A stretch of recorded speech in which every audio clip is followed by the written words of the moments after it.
en la zona metropolitana, mucha empresa fundidora. Sin embargo, aún no tenemos la calidad que quisiéramos en los procesos.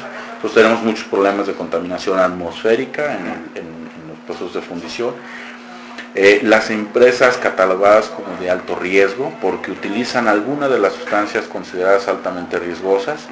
Esas empresas tienen que tener la obligación de contar con un estudio de riesgo y un programa de prevención de accidentes. Ustedes recordarán, de hecho es uno de los motivos por los que nace la Procuraduría Federal de Protección del Ambiente en México, los sucesos del 22 de abril en Guadalajara, que tienen que ver con el manejo de sustancias riesgosas, que era entonces gasolina, pero hay otras más que circulan en el mercado, que se utilizan en los procesos de producción. Ese sector también es para nosotros un sector importante porque conlleva o implica asegurarnos que esas empresas sean responsables, que tengan sus equipos de protección, sus esquemas de capacitación y control, operando debidamente. Muchas de esas empresas tienen que inmiscuir a la sociedad circunvecina de la planta para que sepan qué hacer en caso de una emergencia, etcétera, etcétera. Entonces también ese sector es un sector importante. Tenemos un corredor industrial, el corredor industrial del Salto, que permite la operación de empresas altamente riesgosas. Entonces, bueno, eso nos lleva a tener mucho cuidado en ese sector. La parte del manejo de residuos peligrosos. Para nosotros el manejo de los residuos peligrosos se ha vuelto un tema importante porque el gran problema de contaminación de las cuencas, si bien es cierto, tiene que ver con las descargas de aguas residuales urbanas, esto se agrava cuando hay en las descargas o en la presencia del manejo de estas aguas residuales productos tóxicos. De hecho, muchas plantas de tratamiento están diseñadas para tratar las aguas residuales urbanas, las provenientes de las casas habitación, sí, claro, las provenientes de las zonas urbanas. Cuando una empresa clandestinamente introduce a estas descargas residuos peligrosos, lo que nos afecta no nada más es en los drenajes, no nada más es en la operación de las plantas de tratamiento, sino obviamente el impacto severo que se hace a las cuencas donde caen o finalmente se desaguan estas aguas. Subsuelos, etcétera. Así Entonces, las dependencias públicas, los municipios, los particulares, ¿qué lugar ocupamos? Que también nosotros necesitamos pues de una educación ambiental frecuentemente en muchos casos no tenemos. Bueno, obviamente el mayor número de las inspecciones va dirigida a entidades privadas, o sea, particulares, ya sea personas físicas o personas morales.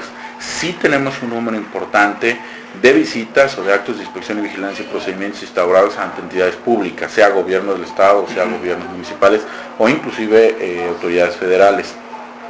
Mientras más obra pública haya, de cualquiera de los tres niveles, pues más actuación de la Procuraduría, mejora de caminos, presas que ahorita se están construyendo, desarrollos, etcétera, bueno, van a implicar la presencia de la Procuraduría, aunque el ejecutor sea una entidad pública. Para nosotros no hay diferencia, ni trato selectivo, ni preferente, sea un particular o sea una entidad pública. A todos por igual les aplicamos la ley y les imponemos las sanciones que en derecho corresponden. ¿Conflictos recientes con alguna entidad pública?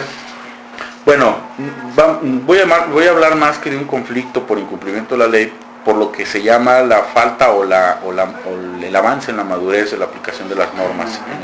Y no es propio del Estado de Jalisco, sucede a nivel nacional, pero también lo tenemos en el Estado de Jalisco. Nosotros enfrentamos ahorita un problema de legitimidad de los procesos ante las entidades o las autoridades encargadas frente al ciudadano de asegurarse que las autoridades cumplamos la norma. Esto es el Tribunal Federal de Justicia Fiscal Administrativa, que analiza todos los procesos que llevan a cabo las entidades del gobierno federal frente al ciudadano para legitimar que estos se apegan a derecho, que están debidamente fundados y motivados. Y por otro lado, los tribunales judiciales federales, que en materia de amparo revisan obviamente la actuación del gobierno. En esas dos áreas, nosotros estamos teniendo pues un esfuerzo, una batalla jurídica, frente a los tribunales para que ellos puedan darse cuenta que los procesos ambientales que desarrolla la Procuraduría, si bien es cierto, deben de apegarse a la ley, deben de apegarse a derecho, estar debidamente fundados y motivados y respetar la esfera jurídica del gobernado, aún siendo este infractor de la norma. Lo que nos interesa es que los tribunales entren al fondo de los asuntos y no que se revisen los procesos única y exclusivamente por la pura formalidad del mismo proceso. Esto es, estamos buscando que los tribunales no nos midan con la misma vara que miden otros actos de autoridad. Por ejemplo, un agente aduanal, una autoridad aduanal que se encargue de asegurarse que un producto que no ha pagado sus aranceles o que no reúne los requisitos normativos para ingresar al país, pues no ingrese y se quede ahí hasta que pague sus aranceles o se apegue a los procesos normativos. Eso es muy importante para nuestro país, no podemos evita que entren productos que no deban de comercializarse, etcétera, etcétera. Y que se paguen los derechos por la introducción de productos a nuestro país. Es una actividad administrativa legítima e importante, pero no la podemos comparar procesalmente hablando con lo que sería, por ejemplo, ir a sancionar a una persona que por ganarse un dinero mete maquinaria y nos tala en menos de 48 o 72 horas 40 hectáreas de bosque para a lo mejor realizar una actividad distinta a la forestal, como sería la agrícola o etcétera. Son dos situaciones administrativas distintas, con consecuencias frente al ciudadano, frente a los recursos naturales totalmente distintos, cuya gravedad en la cuestión del interés social es totalmente distinto. Y el tribunal, sin embargo, a los ojos del proceso, nos mide por la misma vara. Esto es, nos exige las mismas reglas procesales cuando no se trata de lo mismo.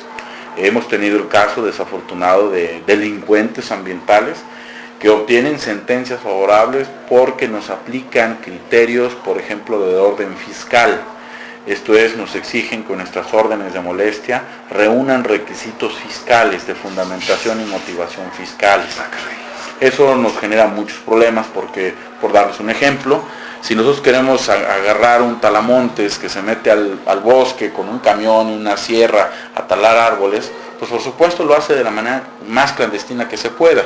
Entonces el día que lo encontramos, nosotros no sabemos quién es, nosotros no sabemos cómo se llama, de hecho no sabemos ni dónde lo vamos a encontrar, pero el día que lo encontramos por nuestro sistema de investigación, pesquisas o simplemente los operativos de vigilancia que realizamos, pues si nuestra orden de inspección no trae más los mínimos elementos de legitimidad que el Tribunal Federal de Justicia Fiscal y Administrativa considera deben de reunir, nos declara nula nuestra orden y tenemos que dejarlo libre. Entonces se vuelve un conflicto. Nosotros creemos que los tribunales han avanzado mucho en México en la especialización del tema ambiental. Esperamos inclusive, por lo menos yo soy un ferviente creyente de que algún día debe haber tribunales ambientales para que ellos vean única y exclusivamente las cuestiones ambientales y la jurisprudencia y las tesis que en ese sentido se dicten sean ya por la aplicación de la norma ambiental y que no nos estén aplicando tesis y jurisprudencias que se generan en otras índoles administrativas que yo no digo que no sean importantes, son importantes, pero no tienen la importancia o la evaluación jurídica y social que tiene el tema ambiental. Las implicaciones. Yo como ciudadano puedo demandar y esperar que haya seguimiento a una cuestión de esta naturaleza, aunque la afectación no tenga este carácter privado inmediato. En México se ha manejado muchísimo la creencia de que si no tengo una afectación a mi esfera jurídica inmediata, esto es mi patrimonio o mis derechos, yo no puedo hacer nada. Y entonces ha acostumbrado mucho al mexicano a ser apático. Y no nada más en el tema ambiental, en muchos otros temas. Eso es consecuencia de una ley de amparo que protege derechos constitucionales, garantías constitucionales individuales y que ahorita, por la manera en que está esquematizada, no permite lo que se conoce ya en la modernidad como los famosos derechos difusos o derechos colectivos, donde se pueden demandar situaciones que no necesariamente me están afectando en mi patrimonio, pero sí me están haciendo una afectación indirecta, como es el respirar un ambiente raro, o el ya no poder nadar en un río contaminado, etcétera, etcétera.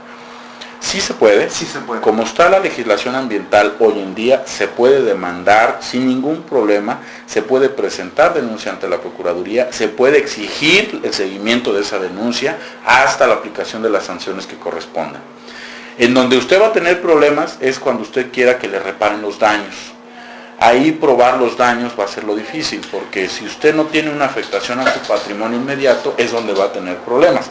Pero de que puede usted obligar a las autoridades a aplicar todo el esquema de la ley para sancionar esa conducta, aunque no esté afectado su patrimonio de forma directa, a detener aquella tala. Así es, todo eso se puede hacer sin ningún... Así es. Tiene elementos... una posibilidad que hoy podemos emprender cualquier ciudadano en el Estado. La Ley General del Equilibrio Ecológico prevé la creación del Sistema Nacional de Atención de Denuncia y ese sistema es totalmente un sistema creado para facilitar la participación ciudadana en el esquema de toma de decisiones ambientales. De hecho, todos los instrumentos de la política ambiental